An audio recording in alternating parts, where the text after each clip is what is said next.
नमस्कार मित्रांनो, तुम्हा सर्वांचं माझ्या YouTube चॅनलवर पुन्हा एकदा खूप खूप आणि मनापासून स्वागत आहे।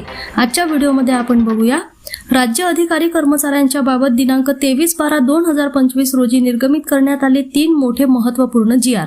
व्हिडिओला सुरुवात करण्याअगोदर तुम्हाला एक विनंती, चॅनलवर पहिल्यांदाच भेट देत असाल तर चॅनलला सबस्क्राइब करा आणि व्हिडिओला एक लाईक करायला विसरू नका। चला तर मग सुरू करूया आजच्या व्हिडिओला।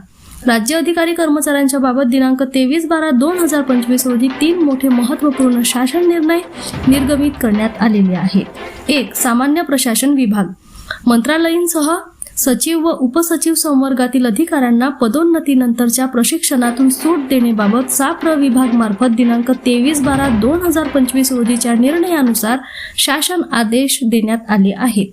शासन अधिसूचना दिनांक 2 फेब्रुवारी 2022 नुसार महाराष्ट्र नागरी सेवा नियम 2022 प्रसिद्ध करण्यात आले आहे।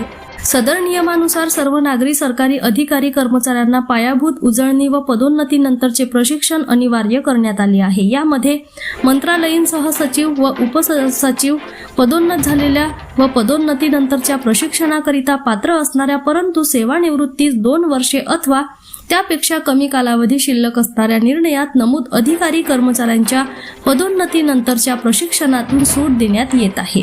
2. विधी व न्याय विभाग निबंधक भागीदारी संस्था कार्यालयातील अधीक्षक गट ब, प्रमुख लिपिक व वरिष्ठ लिपिक गट क या पदावर दिनांक 14 नोव्हेंबर 2025 पूर्वी नियुक्त सर्व कर्मचाऱ्यांना विशेष बाब म्हणून पूर्वलक्षी प्रभावाने विभागीय प्रवेशोत्तर परीक्षा उत्तीर्ण होण्यापासून सूट देण्याबाबत विधी व न्याय विभाग मार्फत मंजुरी देण्यात आली आहे।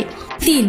उद्योग ऊर्जा कामगार व खनिकर्म विभाग उद्योग संचालनालयाच्या आस्थापनेवरील अतिरिक्त उद्योग संचालक गट अ या पदावर पदोन्नती देण्याबाबत उद्योग ऊर्जा कामगार व खनिकर्म विभागाच्या दिनांक 23/12/2025 रोजीच्या शासन निर्णयानुसार मंजुरी देण्यात आलेली आहे। पुन्हा भेटू एका नवीन अपडेटसह। धन्यवाद।